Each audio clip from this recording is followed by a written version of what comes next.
Hello everyone, இதுவரைக்கும் எமது பிட்ரிகர் YouTube சேனலை சப்ஸ்கிரைப் பண்ணாதவங்க சப்ஸ்கிரைப் பண்ணுங்க. தொடர்ச்சியான நோட்டிஃபிகேஷன்ஸ்களை பெற்றுக்கொள்வதற்கு பெல் ஐக்கனை ப்ரெஸ் பண்ணுங்க. ஹலோ எவ்ரிவான், நமது பிட்ரிகர் யூடியூப் சேனலின் ஊடாக உங்களை சந்திப்பதில் பெருமகிழ்ச்சி அடைகிறோம். குறிப்பாக இந்த போயிரத நிலைய அதிபர் ரயில்வே ஸ்டேஷன் மாஸ்டர் தரம் 3க்கான போட்டி பரீட்சைக்கான விண்ணப்பங்கள் கோரப்பட்டுள்ளன.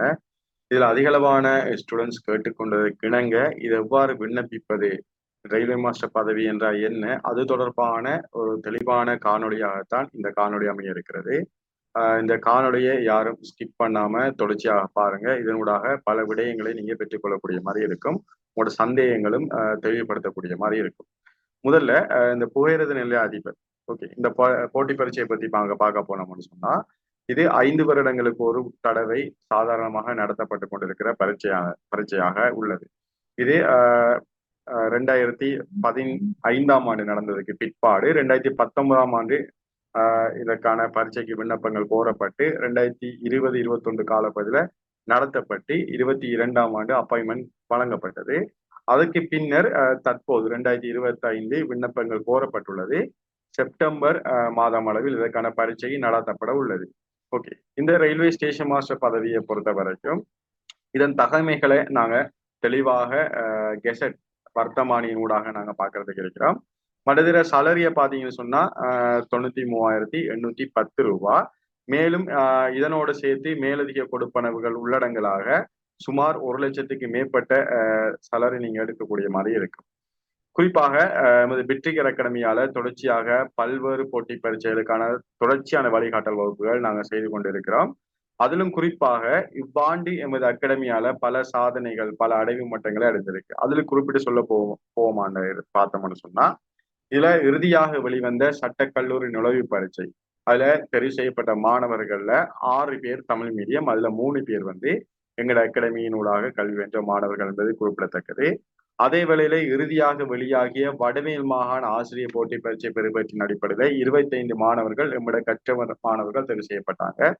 அதே வேளையில திறந்த பல்கலைக்கழகம் கல்வி மானி நுழைவு பரீட்சை இந்த ஜனவரி 2025 ஜனவரி நடத்தப்பட்டது. அதன் பெறுபேறும் அண்மையில வெளியிடப்பட்டது. அதில் சாதாரணமாக 112 மாணவர்கள் நாடளாவிய ரீதியாக தெரிவு செய்யப்பட்டிருந்தாங்க என்பது மிகப்பெரிய ஒரு சாதனையாகவும் மிகப்பெரிய மைல்கல்லாகவும் குறிப்பிடத்தக்கது. அதே வேளையில இறுதியாக வெளிவந்த திறந்த பல்கலைக்கழகம் சட்டமானி நுழைவு பரீட்சை பெறுவற்றின் அடிப்படையில எங்கள் அகாடமி சார்பாக கல்வியற்ற 5 மாணவர்கள் சித்தியடைந்துள்ளாங்க, தெரிவு செய்யப்பட்டுள்ளாங்க என்ற விஷயத்தையும் நாங்கள் இடத்துல குறிப்பிட்டு சொல்றோம். ஓகே, அதே வேளையில இதன் அடிப்படையில நாங்கள் தொடர்ச்சியாக பல வழிகாட்டல் வகுப்புகளை செய்து கொண்டு வரோம். அதன் அடிப்படையில இந்த புகையிரத நிலைய அதிபருக்கான வழிகாட்டல் வகுப்புகள் எதிர்வரும் ஜூன் மாதம் 28ஆம் தேதி நாங்கள் ஆரம்பிக்க இருக்கிறோம். அப்ப இதுல விரும்பினவங்க எங்களோட வழிகாட்டல் வகுப்புகளூடாக நீங்க இணைந்து கொள்ள முடியும் என்ற விடயத்தையும் நான் இந்த இடத்துல உங்களுக்கு சொல்லிக் கொள்றேன். இதுல குறிப்பாக நாங்க நடத்தப்படுற அனைத்து வழிகாட்டல் வகுப்புகளுக்குமான ரெக்கார்டிங்ஸ் பேப்பர்ஸ் உங்களுக்கு ஷேர் பண்ணப்படும். நீங்க கிளாஸஸ் மிஸ் பண்ணாலும் ரெக்கார்டிங் பேப்பர்ஸை பார்த்து கொள்ள முடியும். அதிலும் குறிப்பாக கடந்த காலங்கள்ல கேட்கப்பட்ட வினாக்களுக்கு அமைவாகவும் அண்மை காலமாக நடாத்தப்பட்டு கொண்டிருக்கிற பரீட்சைகளுக்கு அமைவாகவும் உங்களோட வினாத்தாள் கட்டமைக்கப்பட்டிருக்கும். அதுக்கு அமைவாக உங்களோட கெசட்ல சொல்லப்பட்ட கட்டமைப்புக்கு ஏற்ற மாதிரி தான் வினாத்தாள் நாங்கள் கட்டமைக்கப்பட்டிருக்கும். அதுக்கேற்ப எங்களோட வகுப்புகள் அனைத்தும் நடத்தப்படும் என்பதையும் குறிப்பிடத்தக்க விஷயம். இதுல குறிப்பாக நேர முகாமைத்துவம், குறிப்பிட்ட நேரத்துக்குள்ள நாங்க பேப்பர் எவ்வாறு செய்கிறேன் என்பது நேர முகாமைத்துவம் சம்பந்தமான விடயங்கள். மற்றது இந்த பேப்பர் செய்யறதுக்கான ஈஸி டெக்னிக்ஸ், அதாவது ஈஸி ஷார்ட்கட் நிவாரண விடயங்களும் இதனூடாக நாங்கள் கலந்து விவாதத்துக்கு இருக்கிறோம். தொடர்ச்சியாக பரீட்சை இடம்பெறும் வரையில் இந்த தொடர்ச்சியாக இந்த வழிகாட்டல் வகுப்பு நடத்தப்பட இருக்கிறது. அதிலும் குறிப்பாக இறுதியாக நடைபெற்ற புகையிரத நிலைய அதிபர் பரீட்சையில சித்தி பெற்ற SM இம்ரான் என்பவரின் தலைமையின் கீழ் சரியா இந்த பரீட்சைக்கான வழிகாட்டல் வகுப்புகள் நடத்தப்பட உள்ளது என்பதை நாங்கள் குறிப்பிட்டு சொல்கிறோம். ஓகே, இப்ப குறிப்பாக பிட்ரிகர் அகாடமியை பொறுத்த வரைக்கும் தற்போது நடாத்தப்பட்டு கொண்டிருக்கும் வகுப்புகளாக குறிப்பாக MSO தரம் 3 2025ஆம் ஆண்டுக்கான வழிகாட்டல் வகுப்பு நடத்தப்பட்டு கொண்டிருக்கின்றன. இதற்கான பரீட்சையும் செப்டம்பர் மாதம் நடத்தப்பட உள்ளது என்பது குறிப்பிடத்தக்கது. அதே வேளையில நாடளாவிய ரீதியான பட்டதாரி ஆசிரியர் போட்டி பரீட்சைக்கான வழிகாட்டல் வகுப்புகள் நடத்தப்பட்டு கொண்டிருக்கின்றன. குறிப்பாக அண்மையில வட மாகாணம் கோல் பண்ணியிருந்தாங்க. அதே வழியில கிழக்கு மாகாணத்துக்கான பரீட்சையும் கோல் பண்ணியிருந்தாங்க. ஏனைய மாகாணங்களுக்கும் விரைவில் கோல் பண்ணி இருக்கிறாங்க. அதேவேளை தேசிய ரீதியான ஆசிரியர் போட்டி பரீட்சைக்கான விண்ணப்பங்களும் விரைவில் கோடப்பட உள்ளன. அப்ப விரும்பினவங்க அந்த வழிகாட்டல் வகுப்புலையும் நீங்க ஜாயின் பண்ணிக்கொள்ள முடியும். அதே வழியில சட்ட கல்லூரி நுழைவு பரீட்சைக்கான இறுதி வழிகாட்டல் வகுப்புகள் தற்போது நடத்தப்பட்டு கொண்டிருக்கின்றன. இதற்கான இறுதி பரீட்சையானது ஜூலை 20ஆம் தேதி இடம்பெற உள்ளது. இதற்கு விரும்பினவங்க விண்ணப்பித்தவங்க இந்த வழிகாட்டல் வகுப்புகளினூடாகவும் நீங்க ஜாயின் பண்ணிக்கொள்ள முடியும். அதே வேளையில திறந்த பல்கலைக்கழக நுழைவு பரீட்சைக்கான அதாவது சட்டமானி நுழைவு பரீட்சைக்கான வழிகாட்டல் வகுப்புகள் இந்த 2025-26ஆம் ஆண்டுக்கான வகுப்புகளும் ஆரம்பிக்கப்பட்டு போய்கொண்டிருக்கு.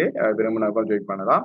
அதே வேளையில இலங்கை வங்கி பயிலுனர் ஊழியர்களுக்கான ஆட்சேர்ப்பு போட்டி பரீட்சைக்கான வழிகாட்டல் வகுப்புகளும் நடாத்தப்பட்டு கொண்டிருக்கிறது என்பது குறிப்பிடத்தக்கது. அதே வேளையில பிரதேச அபிவிருத்தி வங்கி அதாவது RDB பேங்குக்கான பயிலுனர் ஊழியர்களுக்கான ஆட்சேர்ப்பு பரீட்சைக்கான வழிகாட்டல் வகுப்புகள் நடத்தப்பட்டு கொண்டிருக்கின்றன.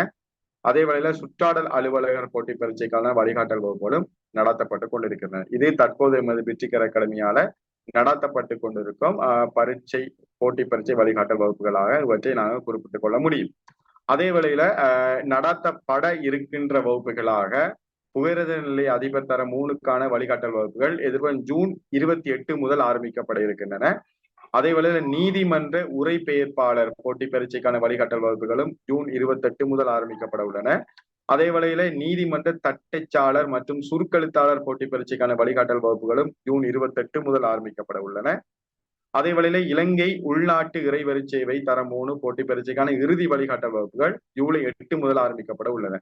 இதுக்கு இறுதி வழிகாட்டல் பரீட்சை வந்து உங்களுக்கு 19ஆம் தேதி ஜூலை 19 நடத்தப்பட உள்ளது. அதுக்கான இறுதி பரீட்சை வழிகாட்டல் வகுப்புகள் ஜூலை 8 முதல் நாங்கள் ஆரம்பிக்கிறதுக்கு இருக்கிறோம். அதே வேளையில நீர்ப்பாசன களஞ்சிய பொறுப்பாளர் தரம் 3க்கான பாட்சேர்ப்புக்கான போட்டி பரீட்சை உங்களுக்கு ஜூலை 26 நடத்தப்பட உள்ளது. அதற்கான எமது வகுப்புகள் ஜூலை 15 முதல் ஆரம்பிக்கப்பட உள்ளது என்பது குறிப்பிடத்தக்கது. அதே வழியில இலங்கை மத்திய வங்கி பயிலுனர் பதவிக்கான ஆட்சேர்ப்பு பரீட்சைக்கான வழிகாட்டல் வகுப்புகள் ஜூலை 17 முதல் நாங்கள் ஆரம்பிக்கிறதுக்கு இருக்கிறோம். பரீட்சை உங்களுக்கு ஜூலை 26ஆம் தேதி 27 மட்டும் நடத்தப்பட இருக்கிறது என்பதும் குறிப்பிடத்தக்கது. அதே வழியில விரைவில் கிராம அலுவலகர் தரம் 3க்கான போட்டி பரீட்சைக்கான விண்ணப்பங்கள் விரைவில் கோரப்பட உள்ளது. விண்ணப்பங்கள் கோரப்பட்டவுடன் அதுக்கான வழிகாட்டல் வகுப்புகளை நாங்கள் ஆரம்பிக்கிறதுக்கு இருக்கிறோம் என்பதும் குறிப்பிடத்தக்கது.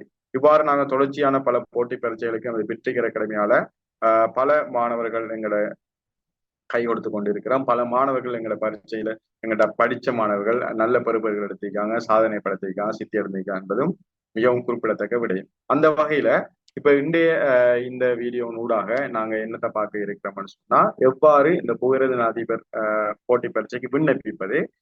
பொதுவாக இப்ப விண்ணப்பங்கள் சாதாரணமாக நிகழ்நிலையின் ஊடாகத்தான் கோரப்பட்டு கொண்டிருக்கின்றன அநேகமான போட்டி பரீட்சைகளுக்கு.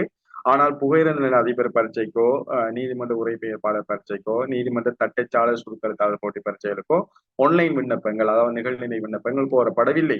இது சாதாரணமாக நீங்க விண்ணப்ப படிவம் நிரப்பித்தான் அதை நீங்க அவங்களோட அட்ரஸுக்கு பே பண்ணிட்டு சென்ட் பண்ண வேண்டிய ஒரு சிச்சுவேஷன்ல இருக்கிறீங்க. ஆகையால இது தொடர்பான ஒரு தெளிவூட்டல் வீடியோவாக குறிப்பாக புகையிரத நிலையம் தரம் 3 அதிபர் போட்டி பரீட்சைக்கான தெளிவுபடுத்தல் வீடியோவா இந்த வீடியோ அமைய இருக்கிறது. ஸோ இந்த வீடியோவை தொடர்ச்சியா பாருங்க. இதனூடாக உங்கள் சந்தேகங்களை நீங்க தெளிவுபடுத்திக் கொள்ள முடியும். ஓகே, இப்ப இதுல பாத்தீங்கன்னு சொன்னா நான் இப்ப ஷேர் பண்ற விடயங்களை அதாவது முதல்ல கெசட்டை நான் ஷேர் பண்றேன். இதுக்குரிய கெசட்டை நாங்க தெளிவுபடுத்திட்டு இதுக்கான விண்ணப்ப படிவம் சம்பந்தமான விடயங்கள் அதில் நிரப்புவது சம்பந்தமான விடயங்களை நாங்க பார்த்தோம். ஓகே, அப்ப இந்த புகையிரத நிலைய அதிபர் போட்டி பரீட்சை 2025 சரியா இலங்கை புகையிரத திணைக்களத்தின் புகையிரத அதிபர் பதவியில் 106 வெற்றிடங்கள் நிரப்புவதற்காக 106 வெற்றிடங்கள் நிரப்புவதற்கான இந்த போட்டி பரீட்சை நடத்தப்பட உள்ளது. 2025 7 14ஆம் தேதி அன்று வயது 18 வயதுக்கு குறையாததும் 30 வயதுக்கு மேற்படாததுமான இலங்கை பிரஜைகளிடம் விண்ணப்பங்கள் கோரப்பட்டுள்ளன. சரியா 18க்கு 30 வயதுக்கு இடைப்பட்டார்கள் நீங்க விண்ணப்பிச்சு கொள்ளலாம். அதாவது 2025 7 14 க்ளோசிங் டேட். அந்த க்ளோசிங் டேட்ல உங்களோட வயசை நீங்க கால்குலேட் பண்ணி பாருங்க. 18 வயசுக்கு குறையாம இருக்கணும், 30 வயசுக்கு கூடாம இருக்கணும். அப்படி இருந்தா நீங்க விண்ணப்பிக்கிறதுக்கு தகமை பெறுவீங்க. ஓகே, அதன் அடிப்படையில 2007 7ஆம் மாதம் 14ஆம் தேதி அல்லது அதற்கு முன்பு மற்றும் 1995 7 14ஆம் தேதி அல்லது அதற்கு பின்பு பிறந்த திகதியுடைய உடையவர்களுக்கு மாத்திரமே இது உரித்தானதுன்னு சொல்றாங்க. சரியா? ஓகே, விண்ணப்பம் ஏற்றுக்கொள்ளப்படும் கடைசி தேதி 2025 7 14 அதான் அப்ளிகேஷன் க்ளோசிங் டேட். இப்பரீட்சை 2025ஆம் ஆண்டு வருடம் செப்டம்பர் மாதம் நடத்தப்படும். செப்டம்பர் மாதம் நடத்தப்படும். செப்டம்பர் மாத பரீட்சை நாட்காட்டியில இதற்குரிய டேட்டை வந்து கன்ஃபார்ம் பண்ணுவாங்க. ஓகே, என்ன டேட் இப்போதைக்கு தெரியாது, ஆனா செப்டம்பர் மாதம் நடத்தப்பட உள்ளது. ஓகே, சகல விண்ணப்ப படிவங்களும் அதற்கு அத்திகதிக்கு முன்பு, அந்த குறிப்பிட்ட திகதி சொல்லிக்கான 7ஆம் மாசம் 14ஆம் தேதி, அந்த திகதிக்கு முன்னுக்கு நீங்க என்ன செய்யணும்னு சொன்னா, இந்த பரீட்சை ஆணையாளர் நாயகம், சரி, பரீட்சை ஆணையாளர் நாயகம், இலங்கை பரீட்சை திணைக்களம், நிறுவன பரீட்சை மற்றும் திட்டமிடல் கிளை, தபால் பெட்டி இலக்கம் 1503 கொழும்பு என்னும் முகவரிக்கு பதிவு தபால் மூலம் அனுப்பி வைக்கப்பட வேண்டும். ரெஜிஸ்டர் போஸ்ட்ல நீங்க அனுப்பணும். சரியா?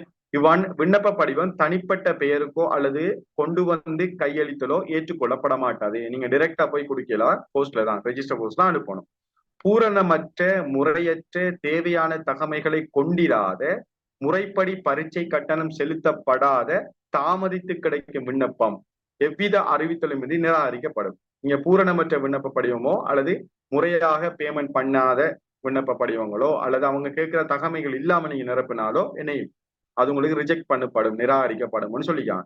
அரச மற்றும் மாகாண அரசாங்க சேவையில் உள்ளவர்கள் தமது விண்ணப்ப படிவத்தை அந்தந்த நிறுவன பிரதானியினூடாக அனுப்பி வைத்தல் வேண்டும். உதாரணமா நீங்க ஒரு கவர்மெண்ட் ஜாப்ல இருக்கிறீங்கன்னு சொன்னா உங்களோட திணைக்கள தலைவரினூடாக நீலாம் இந்த விண்ணப்பத்தை அனுப்பலாம். இப்பரீட்சை நடாத்துவதற்கான பரீட்சை நிலையங்கள் நிறுவுவதற்கு எதிர்பார்க்கும் நகர இலக்கங்கள் 1ஆம் இலக்க அட்டவணையில் உள்ளடக்கப்பட்டுள்ளது. பரீட்சை நிலையங்களுக்கு ஒவ்வொரு நம்பர் கொடுத்தீங்க, அந்த நிலையங்களுக்கு இணையும் பரீட்சைகள் நடத்தப்படும். விண்ணப்பத்தை நகரத்தை பின்பு மாற்ற இடமளிக்கப்பட மாட்டாது. நீங்க அப்ளிகேஷன் ஃபார்ம்ல விண்ணப்ப நகரத்தை கொடுத்துட்டு பிறகு சேஞ்ச் பண்ண இயலாது, அதான் சொல்றாங்க. இருந்தும் பரீட்சை நிலையத்தை அமைப்பதற்கு போதுமான விண்ணப்பதாரிகள் இல்லாத விடத்து அவ்விண்ணப்பதாரிகள் கிட்டிய அண்மை நகரத்தின் பரீட்சை நிலையத்துக்கு அனுப்பப்படுவார்கள். இப்போ உதாரணமா குறைவான ஆட்கள் இதுக்கு அப்ளை பண்ணாங்கன்னு சொன்னா, அப்ளிகேஷன் குறைவா வந்துச்சுன்னு சொன்னா இணைவாங்க, அது பக்கத்துல உள்ள சென்டருக்கு எங்க கூடுதல் அதிகங்களோ அங்க இணைவாங்க, உங்களோட சென்டருக்கு மாத்துவாங்க எக்ஸாம் எழுதுறது.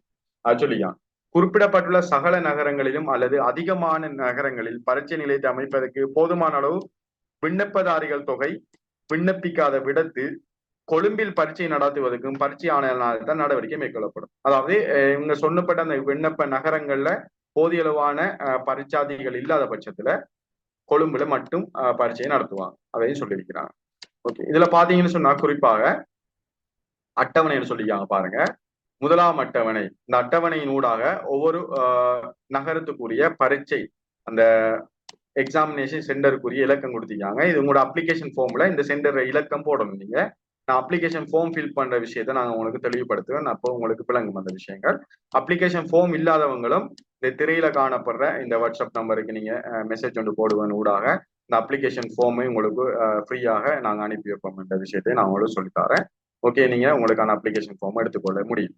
ஓகே, அதே வேளையில நான் அடுத்த விடயங்களை பார்ப்போம். ஓகே, விண்ணப்பம் கோரப்படும் பதவி. ஓகே, பேரநிலை அதிபர் தரம் 3.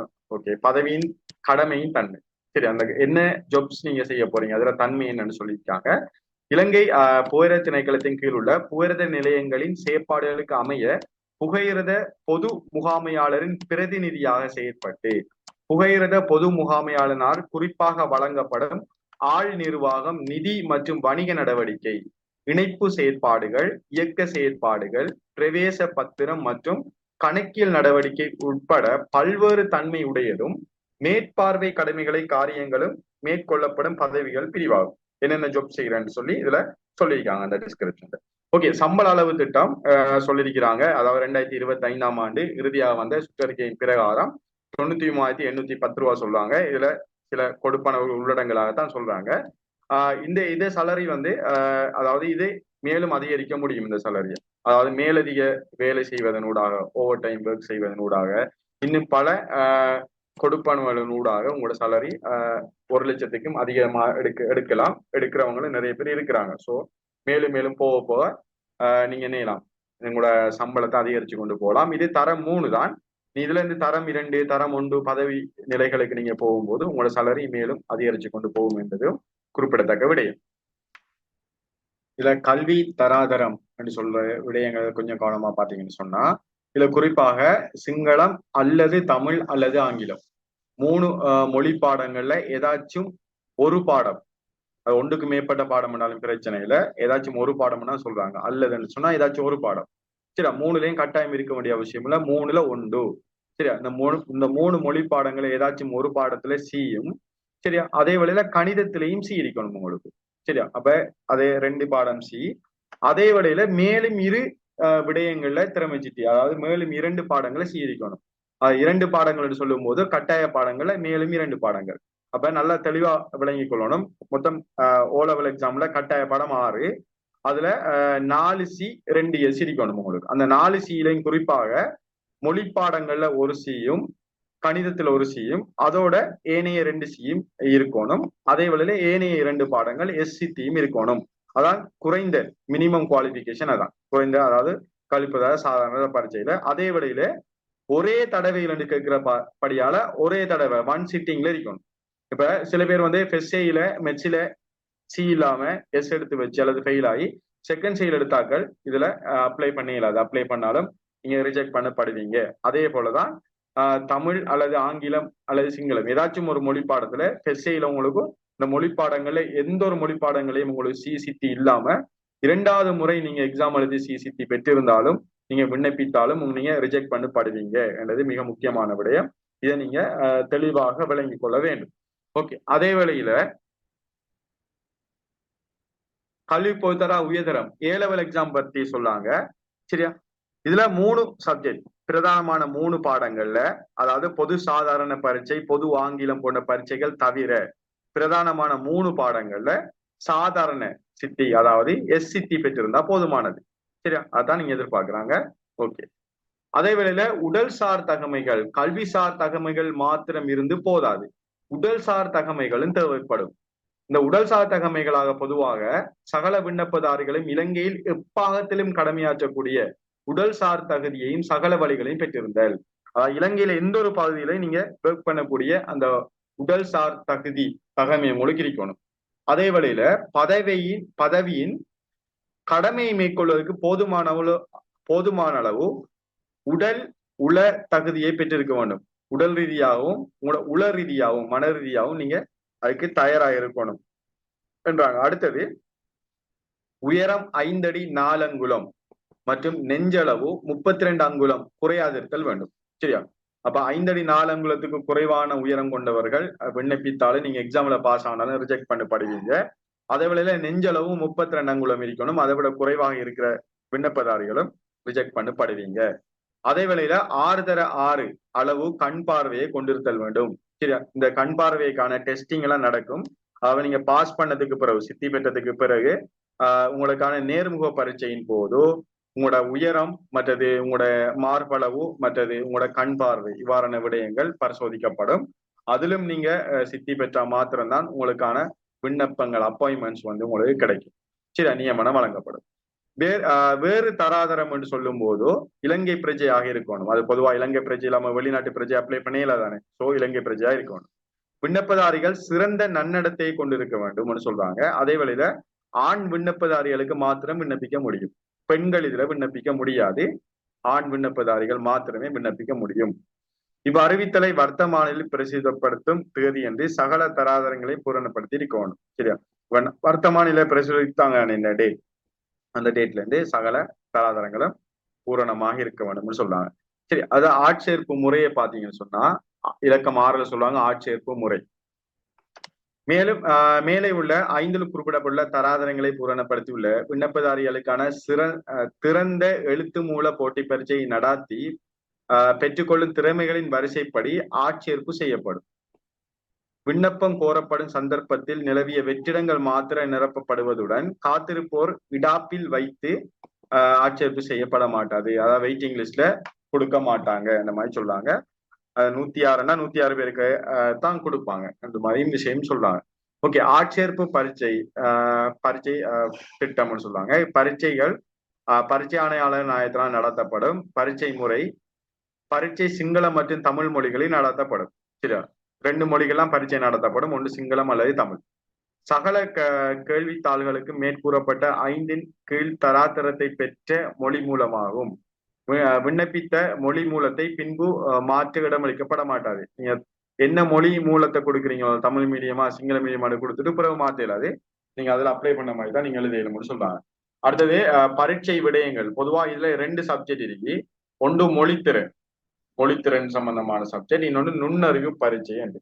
சரியா? ஓகே. இதுல விடைய உள்ளடக்கத்தை பார்த்தோம்னு சொன்னா மொழித்திறன் சொல்லுது 1.5 மணித்தியாலம் கொண்ட பேப்பர். சரி, 100 புள்ளிகளுக்கு கணிக்கப்படும். சரி, வினாத்தால் 2 பகுதிகளை கொண்டது. சகல கேள்விகளுக்கும் விடையளித்தல் வேண்டும். சரியா? ஓகே. இதுல 2ஆம் பகுதி என்ன சொல்றாங்க, அதாவது 2 பகுதி இருக்கு தானே. அதுல உண்டு மொழி பற்றிய விண்ணப்பதாரியை புரிந்து கொள்ளலையும் மொழி நடை சம்பந்தமான அறிவையும் பரீட்சிக்கும் வகையில் அமையப்பட்டதாகும். சரியா? ஓகே. 2ஆம் பகுதி அமையப்பட்டிருக்கு. அதாவது 2 பாட்டு இருக்கும். இதுல பொதுவா 1வது பாட்டுல மொழி சம்பந்தமான சில விடயங்கள் வரும். இலக்கண சம்பந்தமான விடயங்கள், சில உதாரணமா மரபு சொற்கள், இனியங்கால பழமொழிகள், இனியங்கால அடுக்கு இடுக்கு தொடர்கள், இணை மொழிகள், மற்ற இலக்கண தமிழ் சொற்களை கூட்டி எழுதுற, சேர்த்து எழுதுற, மற்ற பிரித்தெழுதுற, கூட்டு வாக்கியம், தனி வாக்கியம், இவ்வாறான செக்ஷன் அதுல வரும். பார்ட் 1ல. பார்ட் 2ல எழுத்து அதாவது உங்களோட மொழியாற்றல் சம்பந்தமா, மொழியாற்றல் சொன்னா உங்களோட கிரகித்தல் சம்பந்தமான சில பந்திகள் தந்து அதனோட வினாக்கள் கேட்கப்படலாம், அல்லது ஒரு கடிதம் ஒன்று எழுதும்படி கோரப்படலாம், அல்லது கட்டுரை எழுதும்படி கோரப்படலாம், அல்லது சுருக்கம் எழுதும்படி கோரப்படலாம். இவ்வாறான விடயங்கள் பார்ட் 2 கொண்டதாக, பார்ட் 1 பார்ட் 2 என கொண்டமைந்ததாக இந்த வினாத்தாள் கட்டமைக்கப்பட்டிருக்கும். அதே வேளையில நுண்ணறிவு பரீட்சையை பொறுத்த வரைக்கும் இது 1 மணித்தியாலம் கொண்ட பரீட்சையா இருக்கும். 100 புள்ளிகள் வழங்கப்படும். இதுல பாத்தீங்கன்னு சொன்னா விண்ணப்பதாரின் தர்க்க ரீதியான விவரத்தை தெளிவுபடுத்தும் ஆற்றலையும் மற்றும் சரியான முறையில் நிகழ்வு சம்பந்தமான முடிவுகளுக்கு வரும் ஆற்றலையும் அளவிடும் வகையில் நோக்கமாக கொண்டதாக கேள்வித்தாள் அமைய பெற்றிருக்கும்.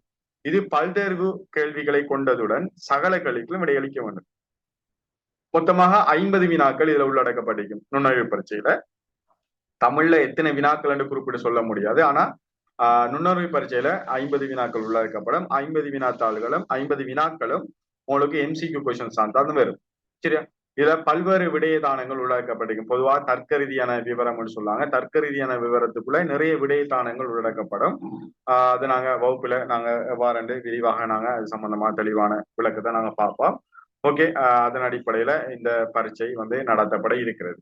சரி, இனி அங்கால போனோம்னு சொன்னா தேர்வு முறை எவ்வாறு செலக்ட் பண்ணுவாங்கன்னு சொல்லிட்டாங்க. ஒவ்வொரு விடயத்திலும் 50% அல்லது அதற்கு கூடுதலான புள்ளிகளை பெற்ற விண்ணப்பதாரிகள் பரீட்சையில் சித்தி பெற்றவர்களாக கருதப்படுவாங்க. 50 மார்க்ஸுக்கு குறைஞ்ச மினிமம் 50 மார்க்ஸ் எடுக்கணும் ஒரு சப்ஜெக்ட்ல. சரியா? நீங்க 49 எடுத்து இன்னொரு சப்ஜெக்ட்ல 70 எடுத்தாலும் கூட நீங்க ரிஜெக்ட் பண்ணப்படுவீங்கன்றது மிக முக்கியமான விடயம். சரியா? ஓகே. இப்பரீட்சையில் 2 விடயங்களிலும் கூடுதலான புள்ளிகளை பெற்று சித்தியிருந்த விண்ணப்பதாரிகள் நேர்முக பரீட்சைக்கு அழைக்கப்பட்டு தராதரங்கள் பரீட்சிக்கப்படும். உங்களோட குவாலிபிகேஷனை செக் பண்ணுவாங்க. நேர்முக பரீட்சையின் போது புள்ளிகள் எதுவும் வழங்கப்பட மாட்டாது. எந்த புள்ளியும் வழங்குறல உங்களோட குவாலிபிகேஷனை ஜஸ்ட் உங்களோட டாக்குமெண்ட் செக் பண்ண மட்டும்தான். விண்ணப்பம் கோரப்பட்ட சந்தர்ப்பத்திலே நிலவிய வெற்றிடங்கள் படி புரிதல் அதிபர் தரம் 3ஆம் தரத்துக்கு நியமிக்கப்படுவார்கள். நியமிப்பு செய்வதற்கான விண்ணப்பதாரிகள் தேர்ந்தெடுக்கப்படுவது மேலுள்ள 6 கீழ் குறிப்பிடப்பட்டுள்ள விடயங்களின்படி பரீட்சையில் கூடிய புள்ளிகளை பெற்ற திறமையின் வரிசைப்படி. சரியா? கூடிய புள்ளிகளை பெற்ற மாணவர்களும் வரிசை ஓர்டர் படிதான் என்னைவாங்க நியமனம் கொடுப்பாங்க. விண்ணப்ப படிவத்தை தயாரிப்பதற்கான பூரணப்படுத்துவதற்கான உபதேசம் சொல்லாங்க. இந்த விண்ணப்ப படிவத்தை எவ்வாறு நீங்க தயாரிக்கணும் ஒரு சிஸ்டத்தை சொல்லுவாங்க. நீங்க கஷ்டப்பட்டு தயாரிக்க வேண்டிய அவசியம் எதுவும் இல்லை. சரி, அந்த திரையில காணப்படுற இந்த வாட்ஸ்அப் இலக்கத்துக்கு நீங்க மெசேஜ் ஒன்று தந்தீங்கன்னு சொன்னா இதுக்கான விண்ணப்ப படிவத்தை நான் உங்களுக்கு அனுப்பி வைப்பேன். ஸோ நீங்க இதை கஷ்டப்பட்டு இந்த விண்ணப்ப படிவங்கள் தயார் செய்ய வேண்டிய எந்த ஒரு அவசியமும் இல்லை. விண்ணப்பிக்கிறதுக்கான முகவரி முன்னுக்கு குறிப்பிடப்பட்டிருக்கு. நான் ஆரம்பத்துல அதுல அனுப்ப வேண்டிய விண்ணப்பங்கள் அனுப்ப வேண்டிய பதவி தபால் அனுப்ப வேண்டிய முகவரி சொல்லியிருந்தேன். அந்த முகவரிக்கு நீங்க அனுப்பினீங்கன்னு சொன்னா அந்த விண்ணப்பத்தை பூரணப்படுத்தி அதுக்கான கட்டணத்தை செலுத்தி விண்ணப்பத்தை அனுப்பினீங்கன்னு சொன்னா சரி, நாங்க டைரக்டா அந்த கட்டணம் எவ்வாறு செலுத்தப்படுற விடயத்துக்கு நாங்க வருவோம். சரியா? ஓகே. இப்பரீட்சை கட்டணம் 1200 ரூபாய் எடுக்கிறாங்க. பாருங்க, பரீட்சை கட்டணம் 1200 ரூபாய் ஆகும். அது பரீட்சை ஆணையாளர் நாயகத்தின் வருமான தலைப்பு. சரியா? இக்கு வரவு வைக்கும் வகையில் நாட்டின் எப்பாகத்திலும் அமைந்துள்ள தபால் உப தபால் காரியாலயத்துக்கு செலுத்தி பெற்றுக்கொண்ட பற்றுச்சீட்டை அதன் ஒரு ஓரத்தை விண்ணப்பத்தில் சரியா ஒரு விண்ணப்பத்துல அந்த ஒற்றை இடம் ஒன்று இருக்கு. நான் அதை எவ்வளவு உங்களுக்கு தெளிவா காட்டுறேன். அந்த இடத்துல அதை கலராம என்னையணும் ஒட்டி நீங்க அனுப்பணும் அந்த ரெசிப்ட். சரியா? வேணும்னா அந்த ரெசிப்ட ஒரு புகைப்பட பிரதி ஒரு போட்டோ காப்பி ஒன்று எடுத்து வச்சுக்கோங்க. ஏன்னா நீங்க அனுப்புனதுக்கான எவிடன்ஸ் ஒன்று இருக்கு தானே, அதுக்காக நீங்க எடுத்து வச்சுக்கொள்ளலாம். சரியா? அப்ப நீங்க போஸ்ட் ஆபீஸ் எல்லாம் பே பண்ணணும். ரயில்வே மாஸ்டர் எக்ஸாமுக்குன்னு சொல்லி போஸ்ட் ஆபீஸ்ல நீங்க 1200 பேமெண்ட் பண்ணி சரி உங்களோட பேரு உங்களோட NIC நம்பரை கொடுத்து நீங்க பேமெண்ட் பண்ணலாம். சரியா? ஓகே.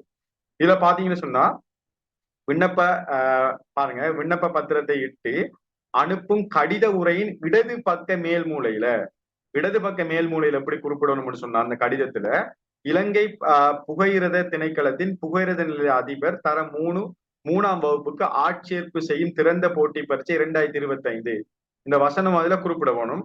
இடது பக்க மேல் மூலையில இந்த விடயத்தை நாங்க குறிப்பிடணும். சரியா? இனி அங்கால உங்களோட அட்ரஸையும் போட்டு நீங்க அனுப்ப வேண்டிய முகவரியும் போட்டு அதுல சொன்ன மாதிரி நீங்க அனுப்பினீங்கன்னு சொன்னா, பதிவு தபால் அனுப்பினீங்கன்னு சொன்னா சரி. சரியா? ஓகே. அதுலயும் குறிப்பா சொல்லுவாங்க, நீர் பரீட்சைக்கு தோற்று நகரத்தையும் நகர இலக்கையும் குறிப்பிடணும். அதோட நீங்க பரீட்சைக்கு தோற்ற நகரம் நகர இலக்கம் வெரி வெரி இம்பார்ட்டன்ட். அதை நீங்க அதுல குறிப்பிட வேணும் என்ற விஷயத்தையும் சொல்றாங்க. ஓகே. அடுத்தது வெளி விண்ணப்பதாரிகள் விண்ணப்ப படிவத்தில் கையொப்பத்தை உறுதிப்படுத்தல். அதாவது வெளி விண்ணப்பதாரிகள் சொல்றது யாருன்னு சொன்னா அரசாங்க சேவை, அதாவது அரசாங்க சேவையில் இருக்கிறவங்க ஊடாக நீங்க நினைலாம் விண்ணப்பத்தை உறுதிப்படுத்தலாம். அதாவது அரசாங்க பாடசாலையின் அதிபர், சரியா, ஒரு ஸ்கூல் பிரின்சிபலா இருக்கலாம், அல்லது ஜேபி சமாதான நீதவான் இருக்கலாம், அல்லது சத்திய பிரமாண ஆணையாளர் என்று சொல்றாங்க. அடுத்தது பிரசித்த நொத்தார்சி என்று சொல்றாங்க.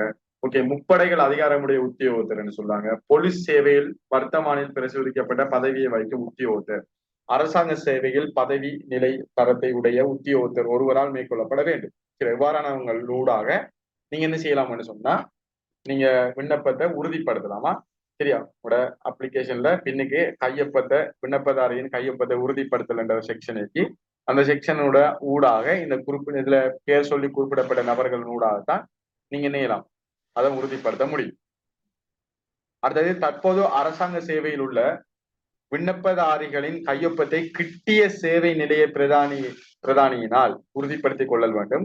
இவர்களின் விண்ணப்பங்கள் கட்டாயமாக திணைக்கள பிரதானி ஊடாக அனுப்பி வைக்கப்பட வேண்டும். அதாவது அரசாங்க சேவையில கவர்மெண்ட் ஜாப் செஞ்சு கொண்டு அப்ளை பண்ணவங்க அவங்களோட திணைக்கள தலைவரின் ஊடாக விண்ணப்பிக்கணும். அதுக்கான ஒரு பகுதியும் இருக்கு இந்த விண்ணப்பத்துல. சரியா? அதனூடாக அவங்க விண்ணப்பிச்சு கொள்ள முடியும். ஓகே. அடுத்தது பாத்தீங்கன்னு சொன்னா வர்த்தமானி அறிவித்தலில் குறிப்பிடப்பட்டுள்ள தராதரங்களை உடையவர்கள் மாத்திரம் விண்ணப்பித்துள்ளார்கள் என்ற முடிவின்படி விண்ணப்பம் ஏற்றுக்கொள்ளப்படும். கடைசி தினம் அல்லது அதற்கு முன்பு குறித்த பரீட்சை கட்டணத்தை செலுத்தி அதற்கான பற்றுச்சீட்டுடன் சரியான முறையில் பூரணப்படுத்தப்பட்ட விண்ணப்ப படிவத்தை முன்வைத்துள்ள விண்ணப்பதாரிகளுக்கு பரீட்சை ஆணையாளர் நாயகத்தினால் பரீட்சை அனுமதி பத்திரம் அனுப்பி வைக்கப்படும். விண்ணப்பதாரிகளுக்கு பரீட்சை அனுமதி பத்திரம் அனுப்பி வைக்கப்பட்டதும் அது பற்றிய அறிவித்தல் ஒன்று இலங்கை பரீட்சை திணைக்களத்தின் வலைத்தளத்தில் பிரசுரிக்கப்படும்.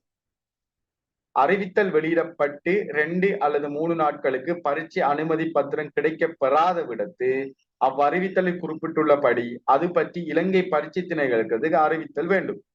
உம்மிடம் வைத்துக் கொண்ட விண்ணப்ப பத்திரத்தின் பிரதியையும் பரீட்சை கட்டணம் செலுத்தி பெற்றுக்கொண்ட பற்றுச்சீட்டின் பிரதியையும் விண்ணப்பித்த பரீட்சையின் பெயர், உமது முழு பெயர், முகவரி மற்றும் தேசிய அடையாள அட்டை இலக்கத்தையும் குறிப்பிட்டு இலங்கை பரீட்சை திணைக்களத்துடன் கேட்டறியுமாறு தெரிவிப்பதுடன் கொழும்புக்கு வெளியிலான விண்ணப்பதாரியாயின் மேற்குறிப்பிட்ட உமது விபரம் உள்ளடக்கப்பட்ட வேண்டுகோள் கடிதத்தை இலங்கை பரீட்சை திணைக்களத்துக்கு மின்னஞ்சல் மூலம் இலங்கை பரீட்சை திணைக்களத்துடன் தொடர்பு கொண்டு விசாரித்தறிதல் ஏற்புடையதா இருக்கும். அப்ப குறிப்பா சொல்லுவாங்க என்னன்னா, நீங்க எக்ஸாமுக்கு அப்ளை பண்ணி அதுக்கான விண்ணப்பம் கிடைக்கலாட்டி 2 அல்லது 3 தினங்களுக்குள்ள அது சம்பந்தமாக நீங்க பரீட்சை திணைக்களத்துக்கு சரியா ஒரு கடிதம் ஒன்று நீங்க அனுப்பலாம். எனக்கு அப்ளிகேஷன் நான் போட்டேன், எனக்கு அட்மிஷன் வரல, அல்லது நீங்க அப்ளிகேஷன் போட்டதுக்கான போட்டோ காப்பி எவிடன்ஸ் அதோட அட்டாச் பண்ணி அவங்களுக்கு அனுப்பலாம். சரியா? அதான் நீங்க குறிப்பா சொல்றாங்க. அடுத்தது நுழைவு கிடைக்க பெற்ற உடனே பரீட்சையை பெயர் பார்த்து பேர் மாற்றம் எதுவும் காணப்படும். இப்ப பரீட்சையில சில வேளை பேர் உங்களோட அட்மிஷன்ல பேர் வேற மாதிரி மாத்தி வந்திருக்கலாம். அதுல பேர் மாற்றம் எதுவும் செய்யணும்னு சொன்னா பரீட்சை திணைக்களத்துக்கு அழைப்பினை மேற்கொண்டு விண்ணப்பத்துக்கு அமைய ஏற்புடைய பேர் மாற்றத்தினை மேற்கொள்வதற்கு நடவடிக்கை மேற்கொள்ளப்பட வேண்டும். சரி, அங்களோட பேர் இப்படி மாறி இருக்கு அல்லது இப்படி பிழையா இருக்கு, அதை நாங்க மாற்றணும்னு சொல்லி நீங்க பரீட்சை திணைக்களத்தை நேரடியாக தொடர்பு கொண்டு பேசலாம். பரீட்சை மண்டபத்தில் பெயர் மாற்றம் தொடர்பில் மேற்கொள்ளப்படும் கோரிக்கைகள் கருத்தில் கொள்ளப்பட மாட்டாது. பரீட்சை மண்டபத்துல ஒன்றும் செய்யலாது. இப்ப எக்ஸாம் சென்டருக்கு போனதுக்கு பிறகு உங்களோட பேர்ல மாற்றம் இருக்கு, உங்களோட என்ஐசியை செக் பண்ணி பார்ப்பாங்க, பேர்ல மாற்றம் என்று சொல்லி அந்த இடத்துல உங்களை சிலவளை எக்ஸாம் எழுதாமலும் எழுத விட மாட்டாங்க. அப்படியான டைம்ல ஒன்றும் செய்யலாது. நீங்க ஏர்லியாவே நீங்க தான் மாத்திரன்னா மாத்தி கொள்ளலாம்னு தான் சொல்றாங்க. பரீட்சை விண்ணப்பதாரிகள் பரீட்சைக்கு தோற்றுவதற்கு முன் தமது பரீட்சை அனுமதி பத்திரத்தை உறுதிப்படுத்திக் கொள்ள வேண்டும். பரீட்சைக்கு தோற்றும் முதல் நாள் அன்று அதை பரீட்சை மேற்பார்வையாளருடன் தமது கையொப்பத்தை உறுதிப்படுத்திய பரீட்சை அனுமதி பத்திரத்தை முன்வைத்தல் வேண்டும். அவ்வாறு இல்லாதவிடத்து பரீட்சைக்கு தோற்ற இடமளிக்கப்பட மாட்டாது. அதாவது விண்ணப்பத்தை உறுதிப்படுத்தல் என்ற விஷயம் தான் இது. அடுத்தது பரீட்சை விண்ணப்பதாரிகள் பரீட்சை மண்டபத்தில் தாம் தோற்றும் ஒவ்வொரு விடயங்களிலும் பரீட்சை மேற்பார்வையாளர் திருப்தி அடையும் வகையில் தமது ஆள் அடையாளத்தை உறுதிப்படுத்த வேண்டும். அதுக்காக கீழ் குறிப்பிடப்பட்ட எந்த ஆவணம் ஏற்றுக்கொள்ளப்படும். பொது அடையாளத்தை உறுதிப்படுத்துவதற்கு தேசிய அடையாள அட்டை, கடவுச்சீட்டு, சாரதி அனுமதி பத்திரம் இதெல்லாம் கொண்டு போகலாம். ஓகே. அதே போன்று பரீட்சை விண்ணப்பதாரின் அடையாளத்தை உறுதிப்படுத்திக் கொள்ளும் வகையில் முகம் முன் மின் தொடர்பாடல் அணிந்து கொள்ளவில்லை என்பதையும் உறுதிப்படுத்திக் கொள்ளும் வகையில் இரு காதுகளையும் திறந்த நிலையில் பரீட்சை நிலையத்துக்கு வரல் வேண்டும். பொதுவா காது காட்டும். பொதுவா காதை நீங்க ஓப்பனா இருக்கணும். ஏன்னா சில பேர் ப்ளூடூத் காதுல கனெக்ட் பண்ணி அப்படியே கன்வர்சேஷன் செய்யலாம் தானே. இல்ல அதுக்காக வேண்டி காது தெளிவா விளங்கப்படுத்துறதா சொல்லிக்காங்க. அவ்வாறு தமது ஆளடையாளத்தை உறுதிப்படுத்தலை நிராகரிக்கும் விண்ணப்பதாரிகள் பரீட்சை மண்டலத்துக்கு உட்செல்ல அனுமதிக்கப்பட மாட்டாது. மேலும் பரீட்சை மண்டலத்துக்கு உட்சென்ற சந்தர்ப்பத்திலிருந்து பரீட்சை முடிந்து வெளியேறும் வரை முகம் மற்றும் இரு காதுகளில் திறந்த நிலையில் இருக்க வேண்டும். சரியா? எல்லாம் மூடக்கூடாது. முகம் காதெல்லாம் மூடாம இருக்கணும்னு சொல்லியாங்க. ஓகே. விண்ணப்பதாரிக்கு பரீட்சை அனுமதி பத்திரம் வழங்கப்படல் அவர் பரீட்சைக்கு தோற்றுவதற்கோ அல்லது பதவிக்கான தராதரத்தை பெறுவதற்கோ கருதப்பட மாட்டாது. பரீட்சை அனுமதி பத்திரம் கிடைச்சா நீங்க பரீட்சைக்கு தோற்றுவதற்கோ அல்லது அதுக்கான தராதரத்தை பெறுவதற்கோ கருதப்படாது சொல்லிக்காங்க. அடுத்தது பரீட்சை நடாத்துதல் மற்றும் பெறுபறைகள் வெளியிடுதல் சம்பந்தமான பரீட்சை திணைக்களத்தினால் இடப்படும் சட்ட விதிகளுக்கு பரீட்சை விண்ணப்பதாரிகள் உட்படுவார்கள். சட்ட திட்டங்களை மீறும் சந்தர்ப்பத்தில் பரீட்சை ஆணையாளர் நியாயத்தினால் விதிக்கப்படும் தண்டனைகளுக்கு உட்பட வேண்டி நேரிடும். வர்த்தமான அறிவித்தலின்படி பந்தியின்படி மூல பரீட்சையில் தராதரங்களை பூரணப்படுத்தும் விண்ணப்பதாரிகள் முழு புள்ளிகளின் திறமையின் அடிப்படையில் தயாரிக்கப்பட்ட பெறுபற்ற ஆவணம் புகையிரத பொது முகாமையாளருக்கு வழங்கப்படும். பெறுபர் ஆவணத்தில் உள்ளடக்கப்பட்டுள்ள சித்தியடைந்த விண்ணப்பதாரிகளின் தொகையினையும் நிலவும் வெற்றிடங்களின் தொகையினையும் புகையிரத பொது முகாமையாளர் வேண்டுகோளின்படி தீர்மானிக்கப்படும். பரீட்சைக்கு தோற்றிய சகல விண்ணப்பதாரிகளுக்கும் பெறுபர்கள் தனிப்பட்ட முறையில் அல்லது பரீட்சை திணைக்களத்தின் சரியா இந்த வெப்சைட்டினூடாக இணையும் பிரசுரிக்கப்படும். பரீட்சை திணைக்களம் மேற்கொள்ளப்படும் சொல்லுவாங்க. அந்த வெப்சைட்ல இணைவாங்க. உங்களோட ரிசல்ட்ஸை பண்ணுவாங்கன்னு சொல்லிக்கலாம். சேவை நிபந்தனை சொல்லுவாங்க. பொதுவா பாருங்க, புகையிரத நிலைய அதிபர் தரம் 3 தரத்துக்கு ஆட்சேபு செய்யும் உத்தியோகத்தர்கள் 3 வருட தகுதிகான் கால எல்லைக்கு உட்பட வேண்டும். புகையிரத நிலைய அதிபர் தரம் 3ஆம் தரத்துக்கு நியமித்த திகதியிலிருந்து 3 வருட காலத்துக்கு முதலாவது வினைத்திறன் கான் தடை தாண்டல் பரீட்சையில் சித்தியடைதல் வேண்டும். 3 வருஷ டைமால உங்களுக்கு எஃபிசியன்சி எக்ஸாம் நடக்கும். அதாவது பார் எக்ஸாம்னு சொல்லுவாங்க. தரம் 3ல இருந்து தரம் 2க்கு செல்வதற்கான பரீட்சை அது நடத்தப்படும். அதுல சித்தியடைய வேண்டும். தகுதியான் காலவெல்லைக்கு புகையிரத பரீட்சை பாடசாலையில் 6 மாத கால புகையிரத நிலைய அதிபருக்கான கோட்பாடு மற்றும் தொழில் பற்றிய பயிற்சிகள் வழங்கப்படும். 6 மாதத்துக்கு உங்களுக்கு ஃபுல்லா ட்ரைனிங் வழங்குவாங்க. சரியா? அது அவங்களாவே உங்களுக்கு செஞ்சு ஏற்பாடு செய்வாங்க. சரி, அதனூடாக அந்த விடயங்கள் சொல்லி தருவாங்க. பரீட்சை நிறுதியில் புகையிரத பொது முகாமையால் நடத்தப்படும் பரீட்சையில் சித்தியடைய வேண்டும். சரியா? அது முடிய ஒரு எக்ஸாம் வைப்பாங்க. அதுல நீங்க பாஸ் ஆகணும்னு சொல்றாங்க. அது நீங்க சர்வீஸ்ல இருக்கக்கூடாது. சரியா? உங்களை அப்பாயின்மெண்ட் கிடைச்சி அந்த சர்வீஸ்ல இருக்கும் போதா ஓகே. சேவையில் ஈடுபடுத்தி நிபந்தனை இப்பதவி நிரந்தரமானதும் ஓய்வூதியத்துக்கு முறித்துள்ளது. சரியா? பென்ஷன் ஸ்கீம் இருக்குது. சரியா? தற்போது விதவைகள் அனாதைகள் ஓய்வூதிய திட்டத்தின் நிதியத்தின் சம்பந்தப்பட்டிருப்பின் தொடர்ந்தும் அதற்கான தொகை செலுத்த வேண்டும். அரசாங்க நிர்வாக சுற்றறிக்கை 2020ஆம் ஆண்டு 18ஆம் இலக்க சுற்றறிக்கையின் பிரகாரம் ஏற்பாடுகளின்படி அரசாங்க சேவைக்கு இணைந்து கொண்ட மொழி மூலத்துக்கு மேலதிகமாக மற்ற அரச கர்ம மொழியில் சித்தி பெற வேண்டும். சரியா? இப்ப நீங்க தமிழ் மொழியில நீங்க பாஸ் ஆகிட்டு போனீங்கன்னாலும் மற்ற சிங்கள அரச கர்ம மொழியில நீங்க சித்தி அடையணும். அதே போல சிங்கள மொழியினோட பாஸ் ஆகி போனவங்க தமிழ் அரச கர்ம மொழியில சித்தி அடையணும்னு சொல்றாங்க. தேர்ந்தெடுக்கப்படும் விண்ணப்பதாரிகள் தாபன விதிக்கோவை மற்றும் நிதி பிரமாண ஏற்பாடுகளுக்கு அரசாங்க சேவை ஆணைக்குழுவினால் வெளியிடப்பட்டுள்ள தாபன செயல் திட்டத்தின் நியதிகள் சேவையின் நியதிகளுக்கு கீழ்பட்டு செய்யப்பட வேண்டியதுடன் அதே போன்று சந்தர்ப்பத்துக்கு ஏற்ப அரசினால் வெளியிடப்படும் சட்ட திட்டங்களுக்கு திணைக்கள உபதேசங்களின் கீழ்பட்டு செய்யப்படல் வேண்டும் என்ற மாதிரி சொல்றாங்க. ஓகே. அடுத்தது 11 சொல்லுவாங்க, சிங்களம் மற்றும் தமிழ் மொழி மூலம் வெளியிடப்படும் இவ்வறிவித்தலின் கருத்துக்களில் ஏதேனும் பொருந்தாத தன்மை அல்லது வேறுபாடு உள்ளதாக தெரிய தெரிய வருமிடத்து அவ்வாறான சந்தர்ப்பத்தில் சிங்கள மொழி மூல அறிவித்தலின்படி நடவடிக்கை மேற்கொள்ளப்படும். அதாவது ரெண்டு தமிழ் அல்லது சிங்கள கெசட்ல இப்ப தமிழ் கெசட்ல ஏதாச்சும் குழப்பங்கள் தெளிவின்மை இல்லை என்றால் நீங்க சிங்கள கெசட்டை தான் பார்க்கணும் தான் சொல்றாங்க. ஓகே, இதுல நாங்க இந்த விண்ணப்ப படிவம் இருக்குதானே, ஓகே, இந்த மாதிரி விண்ணப்ப படிவத்துக்கு ஏற்ப சரியா, இது விண்ணப்ப படிவம் அல்ல சரியா, அவங்க சொல்லப்பட்டதுக்கு அமைவாக மாதிரி விண்ணப்ப படிவம் ஒன்று இருக்கு சரியா. அந்த விண்ணப்ப படிவம் வேணும்னு சொன்னா நான் உங்களுக்கு அனுப்பி வைக்கலாம் சரியா. இதுல திரையில காணப்படும் வாட்ஸ்அப் இலக்கினோட நீங்க தொடர்பு கொண்டீங்கன்னா இதுல விண்ணப்ப படிவத்தை நான் உங்களுக்கு அனுப்பி வைப்பேன். நீங்க இதை விண்ணப்ப படிவத்தை நிரப்பி இணையலாம், அனுப்பி வைக்க முடியுமா, இதை சொல்லப்பட்ட அட்ரஸுக்கு பேமெண்ட் பண்ணிட்டு நீங்க அனுப்பி வைக்கலாம். ஓகே, இதுல பாத்தீங்கன்னா இந்த விண்ணப்ப படிவத்துல இது காரியாலய பிரயோசனத்துக்காக வேண்டியிருக்கு. இதுல நீங்க எதுவும் நிரப்பக்கூடாது. இதுல நீங்க பரீட்சைக்கு தோற்று மொழி மூலம் சரியா, சிங்களமா தமிழான்னு சொல்லி, இப்ப சிங்களம்டா இதுல 2 கொடுங்க, தமிழ்னா 3 கொடுங்க. அடுத்து பிரஜா உரிமை சரியா, பரம்பரை மூலம் பதிவு மூலம்னு சொல்லி 2 விஷயம் சொல்றாங்க. நீங்க இலங்கை பிரஜையானது எதனூடாக சரியா, உங்களோட பரம்பரையினூடாகவா அல்லது பதிவினூடாகவா? பொதுவா பதிவினூடாக தான் இலங்கை பரம்பரை என்று சொல்லலையே நாங்க பொதுவா சில பேர் பரம்பரைன்னு சொல்லலாம் அல்லது பதிவுன்னு சொல்லலாம். அது எது கொடுத்தாலும் இஷ்யூ ஒன்று இல்லை சரியா. நீங்க பரம்பரை மூலம்டா 1 கொடுங்க அல்லது உங்களோட பதிவு மூலம்டா 2 கொடுங்க சரியா. பொதுவா அனைவரும் பதிவு மூலமா தான் பெரும்பாலுமே அனைவரும் இலங்கை பிரஜா இருப்பாங்க. எங்கட பர்த் சர்டிபிகேட் தான் பதிவுன்னு சொல்லுவோம் சரியா. அதனூடாக அனைவரும் இலங்கை பிரஜையா தான் இருப்பாங்க பெரும்பாலும் சரியா. ஓகே, அதை நீங்க கொடுத்து கொள்ளலாம். அடுத்தது பரீட்சைக்கு தோற்ற விண்ணப்பிக்கும் நகரம் என்று சொல்லி கேட்கிறாங்க. நகரம், நகர இலக்கம். அதுல நகர இலக்கங்கள் குறிப்பிட்டிருந்தாங்க. இந்த முதலாவது சாய்ஸ், முதலாவது விருப்பம், உங்களோட நகரத்தை குறிப்பிட்டு நகர இலக்கத்தை குறிப்பிடுங்க. உங்களோட நகரம் உங்களோட அண்மித்த நகரம் அல்லது உங்களோட நகரமா நீங்க பார்த்து கொடுங்க, அல்லது உங்களோட கிட்ட இருக்கிற நகரங்களா பார்த்து கொடுங்க. 2 சாய்ஸ் இருக்கு.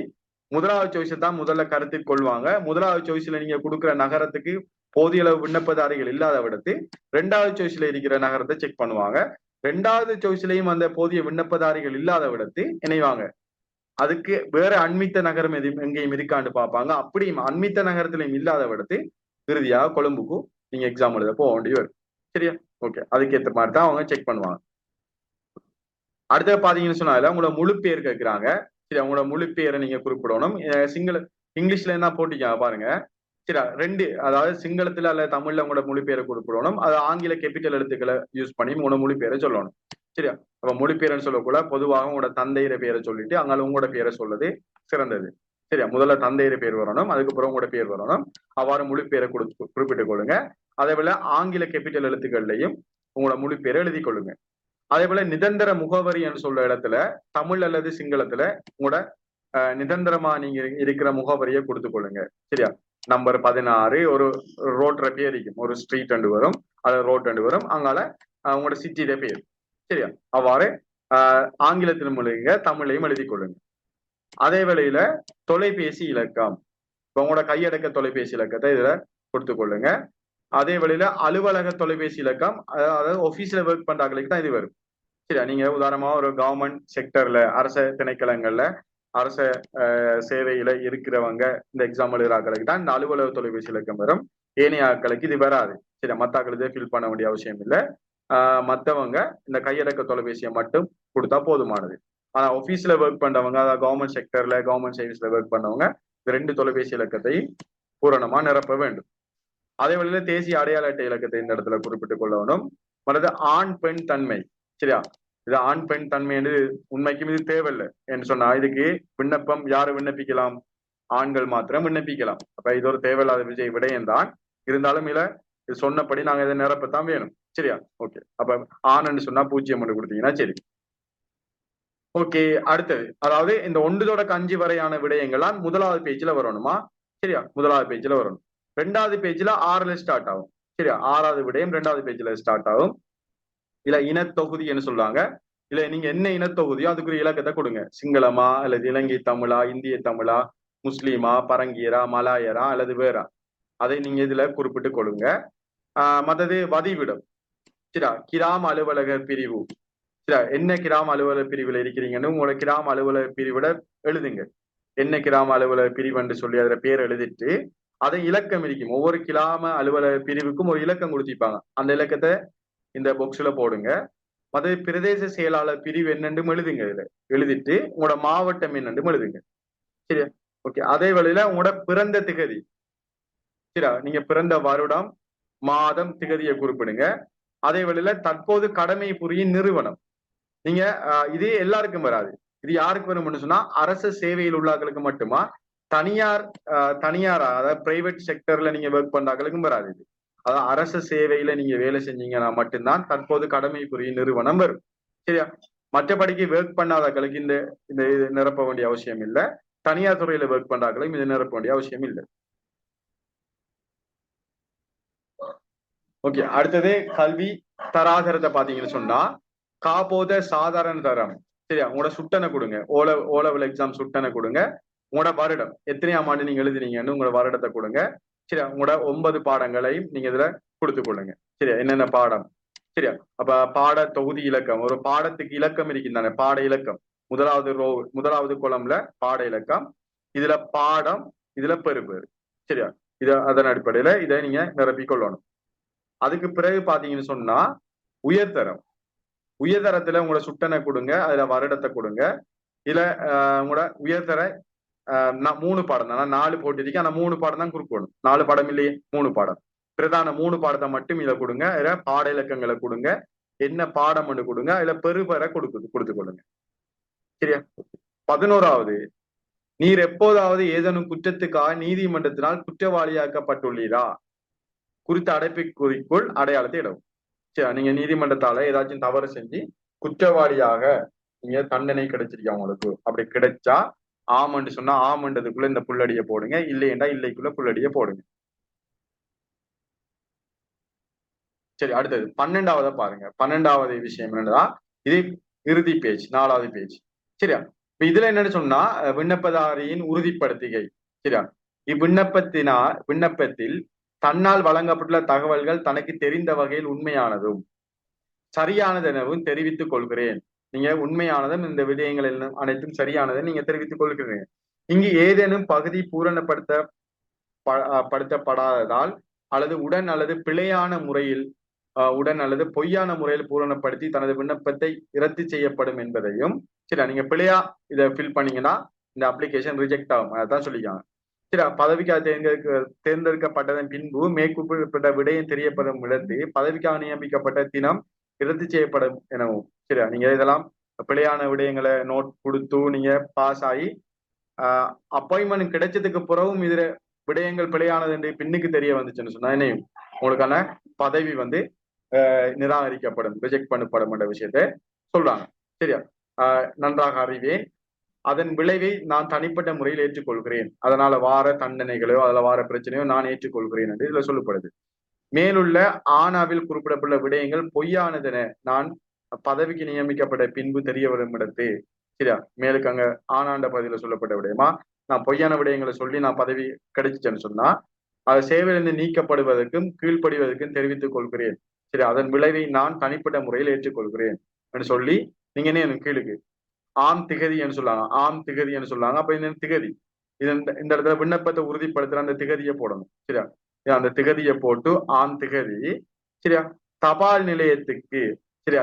நீங்க என்ன தபால் நிலையத்துல பே பண்ணுவீங்கன்னு அந்த தபால் நிலையத்துல பேர், தபால் அல்லது உப தபால் நிலையத்துல பேரை போட்டுட்டு தபால் நிலையத்துக்கு ரூபாய் 1200 செலுத்தி கொண்ட இலக்கம். சரியா?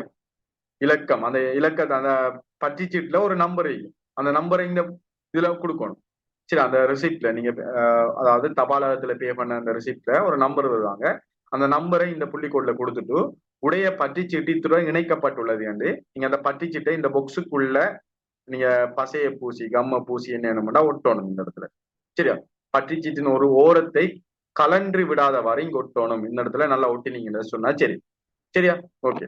அதே வழியில பரீட்சை நிபந்தனைக்கு கீழ்ப்பட்டு செயற்பட இணங்கிக் கொள்கிறேன். மேலும் பரீட்சை நடாத்தல் மற்றும் பெறுபறிகளை வெளியிடுதல் சம்பந்தமான பரீட்சை ஆணையாளத்தினால் விடப்படும் சட்ட திட்டங்களுக்கும் கீழ்ப்படுவதாக தெரிவித்துக் கொள்கிறேன் என்று சொல்லிட்டு இதை உங்களோட திகதி. சரியா? அதாவது நீங்க இந்த எல்லாம் பே பண்ணி ரிசிப்ட் எல்லாம் ஒட்டுவீங்கன்னு அந்த ஒட்டுற அந்த திகதியை கொடுங்க. உங்களோட கையொப்பம், விண்ணப்பதாரின் கையொப்பம். கையொப்பத்தை பொறுத்த வரைக்கும் நீங்க இதுல எப்படி கையொப்பம் பண்றீங்களோ அதே கையொப்பம் உங்களோட எக்ஸாம்ல நீங்க பண்ணணும். நீங்க பாஸ் ஆகி உங்களோட நியமனம் கிடைக்கும் போதும் அதே கையொப்பத்தை பண்ணணும். கையொப்பத்தை மாற்றக்கூடாது. சரியா? ஓகே. அடுத்தது கையொப்பத்தை உறுதிப்படுத்தல் என்ற செக்ஷன் 13வது. இதை பாத்தீங்கன்னு சொன்னா இது பொதுவாக நாங்க அதுல சொன்னோம் இல்லையா, ஜேபி அறிக்கலாம் அல்லது சத்திய பிரமாண ஆணையாளர் என்று சொல்லி பார்த்தோம், பாடசாலை அதிபர் என்று பார்த்தோம். இப்படி பார்த்து தானே மேலுக்கு நாங்க டிஸ்கஸ் பண்ணோம் இல்லையா. அவங்கள குறிப்பிட்ட ஒரு நபர் இதுல உறுதிப்படுத்தலாம். விண்ணப்பத்தை முன்வைக்கும் திரு என்று சொல்லி உங்களோட பேர், திரு என்று சொல்லி உங்களோட பேர் வரும் என்பவரை நான் தனிப்பட்ட முறையில் அறிவேன் என்றும் அவர், சரியா, உங்கள்ட்ட அந்த டேட் நீங்க அவர்கிட்ட இந்த ஃபார்மை நிரப்பி கொண்டு சைன் பண்ண போவீங்க, அந்த டேட் இதுல போடுவாங்க. திகதி மேலுள்ள கையொப்பத்தை தன் முன்னிலையில் இட்டார் எனவும் குறித்த பரீட்சை கட்டணம் செலுத்தப்பட்டுள்ளது எனவும், அதாவது நீங்க பேமெண்ட் பண்ணித்தான், எக்ஸாமுக்குரிய பேமெண்ட் எல்லாம் பண்ணிட்டு தான் கையொப்பத்தை உறுதிப்படுத்த போகணும். ஏன்னா இது அப்படித்தான் சொல்லுவாங்க, குறித்த பரீட்சை கட்டணம் செலுத்தப்பட்டுள்ளது எனவும் சொல்லப்படியால, சரியா, நீங்க பேமெண்ட் எல்லாம் பண்ணிட்டு தான் கையொப்பத்தை உறுதிப்படுத்த கொண்டு போக வேண்டும் எனவும், அப்பற்றுச்சீட்டு ஒட்டுப்பட்டுள்ளது எனவும் உறுதிப்படுத்துகிறேன் என்று சொல்லி கீழுக்கு இதுல திகதிய எழுதிட்டு இந்த இடத்துல என்னவாரு அவர் உறுதிப்படுத்துற கையொப்பத்தை வைப்பாரு. சரி, அந்த உறுதிப்படுத்துற நபர் கையொப்பத்தை வைப்பாரு. அதே வேளையில இவர்த்த ரப்பர் ஸ்டேமை ஒட்டுவார். சரியா, தனது உத்தியோக இலச்சினையை பொறிக்கவும் இந்த இடத்துல எழுத மாட்டாரு, ரப்பர் ஸ்டேம் எழுத வேண்டிய அவசியம் இல்லை. உறுதிப்படுத்துவத முழு பெயர், பதவி, முகவரி எல்லாம் அந்த ரப்பர் ஸ்டேம்ல இருக்கு. சரி, அந்த ரப்பர் ஸ்டேம் இந்த இடத்துல கொடுத்தாருன்னு சொன்னா சரி. சரியா, அதே வேளையில இந்த 14வது செக்ஷன் சொல்லப்பட்டது யாருக்கானதுன்னு சொன்னா ஏற்கனவே அரசு சேவையில தொழில் புரிகிறவங்களுக்கு, அரசு சேவையில பணிபுரிகிறவங்களுக்கு திணைக்கள அல்லது நிறுவன தலைவரின் உறுதிப்படுத்திகை இது அவங்க செய்யணும். விண்ணப்பத்தை முன்வைத்துள்ள திரு என்று சொல்றது உங்களோட பெயர், சரியா, திரு என்றது உங்களோட பெயர் என்பவர் திணைக்களத்தில், என்ன திணைக்களம், கல்வி திணைக்களம் அல்லது தபால் திணைக்களம், என்ன திணைக்களம், அந்த திணைக்களத்தை போடணும். திணைக்களத்தில் அல்லது நிறுவனத்தில் திகதி, எத்தனையாம் திகதி என்று போட்டுட்டு திகதி வரை, சரியா, அதாவது எப்ப இருந்து எப்ப வரைக்கும், சரியா, அவர் எப்ப வேலைக்கு ஜாயின் ஆனார் அதுல இருந்து எப்ப வரைக்கும் வரை ஆக சேவை செய்துள்ளார், அவர ஜொப் என்ன ஜொப்ல வேலையிறார், ஆக சேவை செய்துள்ளார், அவருக்கு எதிராக முற்று பெறாத உள்ளது அது இல்லை, அவரின் வேலை நடத்தை வேலைக்கு சமூகம் தரல் திருப்திகரமானது. சரியா, அப்ப அவர வேலை முற்று பெறாது உள்ளது அல்லது முற்று பெற்றது இல்லை, இதுல ரெண்டுல ஏதாச்சும் ஒன்று வெட்டுவாங்க அவங்க. சரி, அதே வேளையில சமூகம் தர திருப்திகரமானதா அல்லது அதிருப்தியானதான்னு சொல்லி அவர் என்னைவார், ரெண்டில் ஒன்று என்னைவார் சொல்ல வெட்டுவார். சரியா, குறித்த பரீட்சை பரீட்சை கட்டணம் செலுத்தப்பட்டுள்ளது எனவும் அப்பரீட்சை சீட்டு ஒட்டப்பட்டுள்ளது எனவும் அவர் போரே திணைக்களத்தில் போரே அதிபர் தர 3க்கு தரத்துக்கு தேர்ந்தெடுக்கப்படும் இடத்து இத்திணைக்களத்திலிருந்து அல்லது நிறுவனத்திலிருந்து விடுவிக்க முடியும் அல்லது முடியாது எனவும் தெரிவித்துக் கொள்கிறேன் என்று அவர் உறுதிப்படுத்தணும். சரி, அது திணைக்கள தலைவர், திணைக்களம் நிறுவனத்தின் தலைவர் கையொப்பம் இருக்கும், அவர திகதி, அவர ரப்பர் ஸ்டாம்ப் இருக்கும் இடத்த. சரி, இது எல்லாருக்கும் இல்ல, நான் திரும்ப சொல்றேன், எல்லாருக்கும் இல்ல. இது யாருக்குன்னு சொன்னா கவர்மெண்ட் செக்டர்ல ஒர்க் பண்றாங்களே மட்டும், மற்றவங்களுக்கு இது இல்லை, இந்த பகுதி நிரப்ப வேண்டிய அவசியம் இல்லை. சரியா, ஓகே. அப்ப கவர்மெண்ட் செக்டர்ல ஒர்க் பண்றாக்கள் இந்த 13 தேவையில்லை அவங்களுக்கு. சரி, கையொப்பத்தை உறுதிப்படுத்தல இந்த 13ஆம் செக்ஷன்ல தானே, அது கவர்மெண்ட் செக்டர்ல ஒர்க் பண்றாங்களே தேவையில்லை, அவங்க இந்த 14 நிரப்புனா போதுமானது. கவர்மெண்ட் செக்டர் இல்லாம பிரைவேட் செக்டர்ல ஒர்க் பண்றவங்களோ ஒர்க் பண்ணாதவங்களோ இந்த 13வது நிரப்பணும். சரியா, அதை நீங்க தெளிவா வழங்கிக் கொள்ளணும். சரியா, அதோட இந்த அப்ளிகேஷன் ஃபார்ம் முடியுது. சரியா, மீண்டும் சொல்றேன், இந்த அப்ளிகேஷன் ஃபார்ம் தேவைன்னு சொன்னா நீங்க எனக்கு தனிப்பட்ட ரீதியாக அந்த திரையில காணப்படுற 2 வாட்ஸ்அப் இலக்கங்களுக்கு இதுக்கு நீங்க மெசேஜ் போட்டீங்கன்னு சொன்னா அப்ளிகேஷன் ஃபார்ம் உங்களுக்கு அனுப்பி வைப்பேன். சரியா, இந்த PDF அனுப்பி வைக்கப்படும். நீங்க அதை பிரிண்ட் பண்ணிட்டு நான் அந்த வீடியோவை பார்த்து தெளிவாக நிரப்பி நீங்க உங்களோட விண்ணப்பங்களை அனுப்பி கொள்ள முடியும். சரியா, மற்றது எங்களோட வழிகாட்டல் வகுப்புகளும் இந்த 28ஆம் தேதியிலிருந்து நாங்க ஆரம்பிக்கிறதுக்கு இருக்கிறோம். நான் ஆல்ரெடி உங்களுக்கு சொன்னதுதான், 28ல இருந்து ஆரம்பிக்க இருக்கிறோம். அப்ப விரும்பினா நீங்களை ஜாயின் பண்ணிக்கொள்ள இயலும். குறிப்பாக புரிதன பரீட்சையில இறுதியாக நடத்தப்பட்ட புரிதன அதிபர் பரீட்சையில சித்தி பெற்ற SM இம்ரான் அவர்கள் தலைமையிட்ட இந்த வழிகாட்டல் வகுப்புகள் நடத்தப்பட இருக்கிறது. அதிலும் குறிப்பாக கடந்த காலங்கள வினாத்தாள்கள் எவ்வாறு வந்தது, அந்த வினாத்தாள்களுக்கு அமைவாக மற்றது அண்மை காலத்துல நடத்தப்படுற தொடர்ச்சியான பரீட்சை வினாத்தாள்களை கேட்கப்படும் கேள்விகளுக்கு அமைவாகவும் தான் கட்டமைக்கப்பட்ட வினாக்களை கொண்டதாகத்தான் எமது தொடர் வழிகாட்டல் வகுப்புகள் நடத்தப்பட உள்ளது. இந்த வழிகாட்டல் வகுப்புகள் தொடர்ச்சியாக பரீட்சை நடைபெறும் முறையில் நடத்தப்பட உள்ளது. இப்போ விரும்பினவங்க எங்களுடைய வழிகாட்டல் வகுப்புகளை நீங்க இணைந்து கொள்ள முடியும். திரையில் காணப்படும் தொலைபேசி இணையதளங்களா நீங்க தொடர்பு கொள்ள முடியும். மற்றது இந்த வீடியோக்கு கீழே டிஸ்கிரிப்ஷன்ல இந்த விண்ணப்ப படிவத்தை டவுன்லோட் செய்வதற்கான அல்லது கெசட்டை டவுன்லோட் செய்யறதுக்கான லிங்கையும் நான் கொடுக்குறேன். நீங்க கமெண்ட் செக்ஷன்ல, அதாவது டிஸ்கிரிப்ஷன் செக்ஷன்ல பார்த்துக்கொள்ளுங்க. சரியா? அல்லது நீங்க தனிப்பட்ட ரீதியா இந்த வாட்ஸ்அப் நம்பருக்கு தொடர்பு கொண்டு நீங்க பெற்றுக்கொள்ள முடியும் என்ற விடயத்தை நான் இந்த இடத்துல குறிப்பிட்டுக் கொள்கிறேன். ஓகே, இது தொடர்பாக மேலதிக விடயங்கள், டவுட்ஸ்கள் எதுவும் சந்தேகங்கள் இருந்தால் திரையில் காணப்படும் தொலைபேசி உங்களால் தொடர்பு கொண்டு நீங்க வினவ முடியும் என்ற விடயத்தை நான் தொடர்ச்சியாக சொல்லிக்கொள்றேன். ஓகே, இதோட இந்த வீடியோவை நான் முடிச்சுக் கொள்வோம். ஓகே, அனைவருக்கும் நன்றி.